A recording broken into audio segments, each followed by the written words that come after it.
l'Ajuntament d'Hospitalet de Llobregat. Com ja sabeu, és una ciutat important, és gran ciutat, i encara que ell diu que només explicarà la seva feina i la seva experiència, jo crec que ens pot servir també com a model de funcionament d'una organització local estructurada i ben gestionada. El Guillem, a part de ser... Això ho dius tu. Bueno, permetem, és una llicència que em permeto. Jo que ja fa anys que ens coneixem, jo fa molts anys que és tresorer, a més és professor de l'escola i ha intervingut en diferents conferències, és ponent de diferents jornades, i bé, jo crec que segur que després de la seva intervenció en sabrem una mica més que abans. Com vulguis. Bueno. No, el tema em vas enganyar. Tu em vas enganyar d'entrada. Jo començo així, em vas enganyar d'entrada quan me vas anunciar aquestes jornades. I me vas implicar, podríem dir, sense saber molt bé el títol. I doncs m'arriba el programa i veig el ròtol i em havia dit una altra cosa. I doncs vaig quedar sorprès i dient, home, això no és. Podríem dir, després la companya que l'altra, podríem dir la segona, l'han canviat també. Bueno, escolta, això és què és? Bueno, jo el que us vull explicar, doncs, podríem dir, i dic la meva experiència personal, podríem dir, perquè un té una experiència i una vegada també es creu les seves pròpies mentides. M'entens? Un creu que fa les coses bé o el millor que sap i a la millor té punts d'entrada que està realment que és qüestionable o no s'ho ha qüestionat. Jo el que en primer lloc podríem dir, ja he fet quan he vist el ròtol, diu de les previsions de tesoreria als terminis de pagament. Esclar, de les previsions dels terminis de pagament. Terminis de pagament, poca cosa, podríem dir, és una raó estadística, perquè el termini és quan ja has pagat. Tenim aquí, podem discutir quan comença a comptar i quan pagues realment, aquest sí que no ho podem obviar, però el del començament podem tocar-lo, però ja en parlarem d'això. Jo, en primer lloc, jo soc tesorer, m'entens? I això què vol dir? Doncs que en primer lloc, què es mirem els tesorers? Doncs es mirem el que diem, però això és unes definicions per entrar en matèria. La gestió financera és la concepció de la gestió de tesoreria més la gestió de l'endeutament. I per mi, la gestió financera té bàsicament dos objectius. Un és assegurar en tot moment la capacitat de pagar, les deutes, evidentment, i optimitzar els recursos financers, finançament, inversions, les millors condicions possibles. Clar, en aquest moment les millors condicions possibles és impossible. És verdaderament impossible. I us explico l'anècdota de per què nosaltres, Ajuntament d'Hospitalet, hem anat a la llei de les factures, a la llei 4/2012.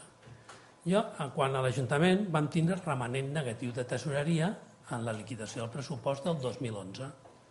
I se m'ocorreix a mi, ja surt la liquidació i en el mes de febrer, primers dies de febrer, més o menys ja sabíem la quantia, agafo i començo a trucar als bancs. La Caixa. Sí, estem no sé què, no sé quantos. Truco al BBV. Sí, és que ara ens ho pensarem. Truco al Santander.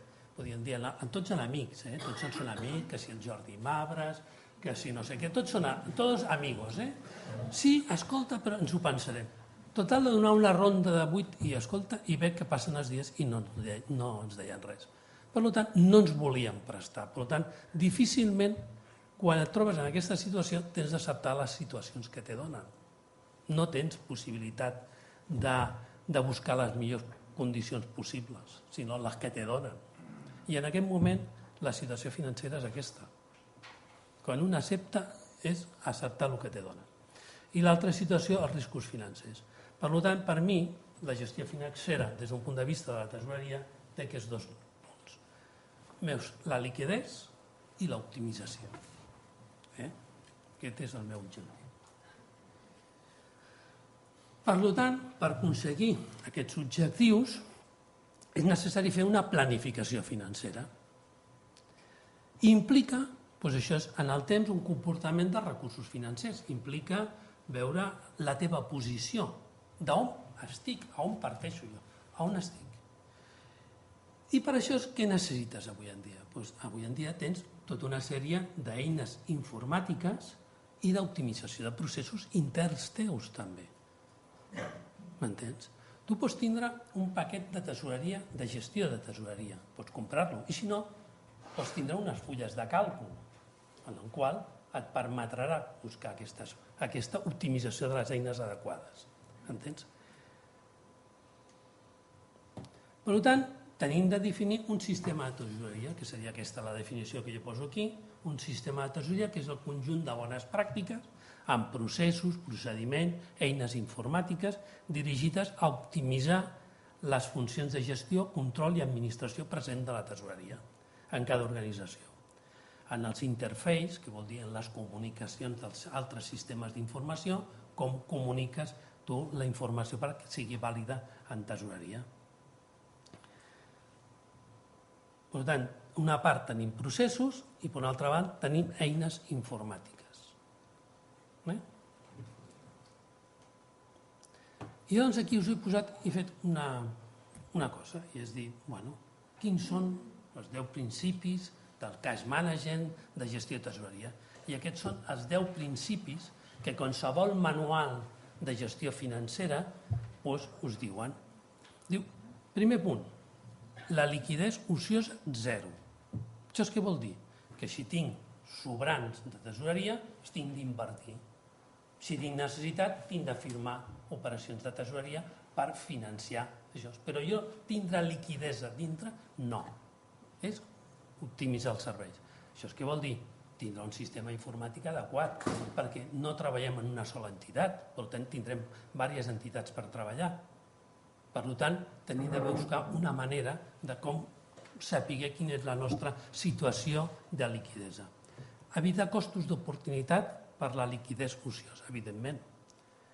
Previsions i pressupostos a diferents nivells i solapats. Pressupostos de tesoreria en diferents nivells. Un podria ser, a nivell de capítols, o a nivell d'articles, o a nivell de conceptes. Però conceptes poden ser diferents. No té de seguir el pressupost de tesoreria, no té de seguir la mateixa estructura del pressupost econòmic de la corporació. És bo que segueixi, però no necessàriament té de seguir. La utilització del suport de la funcionalitat entre el cost i el float. El float és la diferència que n'hi ha entre la data de l'operació i la data valor. Aquest moviment, perquè esclar, nosaltres portem normalment, si donem a un senyor que ens ve a cobrar li donem un xec, és probable que el xec ell el vagi i l'ingressi automàticament, però a la millor no l'ingressa automàticament, tarda 1, 2, 3, 4 o 5 dies. Doncs el float és la diferència entre la data de l'operació i la data del valor que es diu. Data-valor. En tesoreria parlem molt de data-valor, perquè la data-valor és la data en qual els interessos comencen a cantar o a favor o en contra. I tots els sistemes de tesoreria parteixen sempre de la data-valor. La gestió dels riscos dels tipus d'interès, la connexió contínua i simultània amb les entitats financeres, connexió informàtica contínua, això és l'anticipació dels compromisos. Per què fem un pressupost de tesoreria? Per anticipar-nos a les situacions. El nostre objectiu és anticipar-nos i situar-nos en aquell moment de previsió i, per tant, prendre les decisions adients per aquell moment.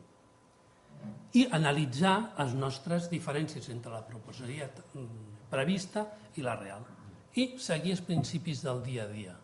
I quins són els principis del dia a dia? Doncs aquests són els principis del dia a dia. Primer, no es pot treballar en totes les entitats. I el que dic jo treballar és tindre moviments. Tindre moviments. Un pot treballar en un, dos, tampoc és molt perillós treballar en un sol banc. Un mai pot treballar en un sol banc. Té de treballar en diversos bancs. Però dos, tres, aquesta és la primera mesura, perquè un banc tindrà un problema i després tens de canviar. En les previsions hi ha que tindrà petits decalatges. Nosaltres en tesoreria no som comptabilitat, nosaltres no anem, podríem dir, a la unitat, sinó més aviat a vegades fem previsions en milers o en funcions. I tenia lleis de petits decalatges perquè n'hi ha altres moviments. Millorar les condicions bancàries, circular del Banc d'Espanya. Això és què vol dir, millorar les condicions bancàries? Doncs, bueno, si jo porto xecs a cobrar a una entitat bancària, en lloc de fer-me la valoració en 2 dies, doncs per què no me la fan al dia o per què no me la fan a un dia? Millorar aquestes condicions estàndards que es tenen als bancs, intentar negociar. Fer tota la gestió abans de les 11 del matí, perquè això es porta data del mateix dia. Si la part a partir de les 11 n'hi ha operacions que te compten com si les fessis el dia següent. Per tant, treballar sobre compte de crèdit renumerat i no sobre compte de crèdit simple. Això té un avantatge. Els trams te renumeren. Per tant, és millor buscar quina és la situació. Evitar les comissions i negociar-les totes. Què vull dir negociar-les totes? Discutir-les totes. Discutir-les totes. Perquè, a més, n'hi ha entitats, quan un fa un moviment via Banc d'Espanya, una transferència via Banc d'Espanya, n'hi ha entitats financeres que no te cobren res i n'hi ha entitats financeres que te poden cobrar una barbaritat. I si n'hi ha que presentar-se, podríem dir, al defensor del client d'aquella entitat i fer-li una reclamació, n'hi ha que fer-la, Podríem dir, perquè n'hi ha a vegades que compten sobre percentatges. Evitar, evidentment, descoberts, saldos ociosos, prendre la decisió tant per la situació global com individual, fer petits cash pooling. El cash pooling és fer barrits, és a dir, tu tens una compta principal i tens unes comptes secundàries i pots fer barridos a l'inversa o a la dreta o a l'esquerra, vull dir, en el sentit o d'alimentar les comptes que tens en descobert o buidar aquestes comptes per ser la principal. Això depèn de com ho tinguis organitzat la tesoreria.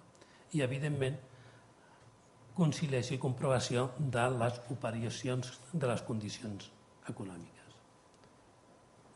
Aquestes són, podríem dir, una definició de les àrees de tesoreria, planificació financera, organització interna, poden ser aquestes o unes altres, això no hi ha problema. Per mi, la gestió financera, comencem, en el primer punt, és la comunicació bancària. M'entens? Jo estic partint d'una plataforma en la qual sigui aquesta comunicació multibancària, sigui un sistema automàtic de preguntar cada dia als bancs, fer un barrido de bancs i treure els moviments, o fer-ho tu manualment. Això depèn de cada situació de cada un. M'entens? I llavors aquí el sistema, bàsicament, podríem dir, comunica, a veure com va això, podríem dir, bàsicament, aquí tenim els moviments del quadern 43. El quadern 43 és el que ens comunica, com ho he posat a dalt, aquí la informació dels comptes corrents. El quadern 43 és el que ens informa els comptes corrents. Per tant, nosaltres podem obtenir cada dia els moviments que hem tingut del dia anterior. Per tant, és una informació important. Entens?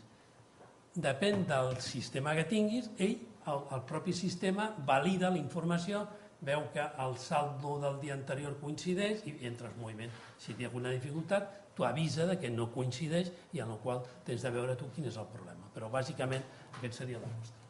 Quadern 43 i doncs aquí pots fer la conciliació bancària diària, en el qual, per què tot això? Per què anem tot això? Si jo tiro cap enrere, quin és el meu objectiu? La gestió de la posició de tesoreria. Perquè el primer tema que jo tinc de partir sempre, cada dia, és saber quina és la meva posició. Després parlarem de les previsions i quines són les diferents situacions de la posició de tesoreria.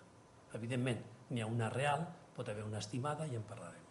Però bé, doncs tenim aquí les entitats financeres que ens comuniquen la informació i nosaltres comuniquem a les entitats financeres també.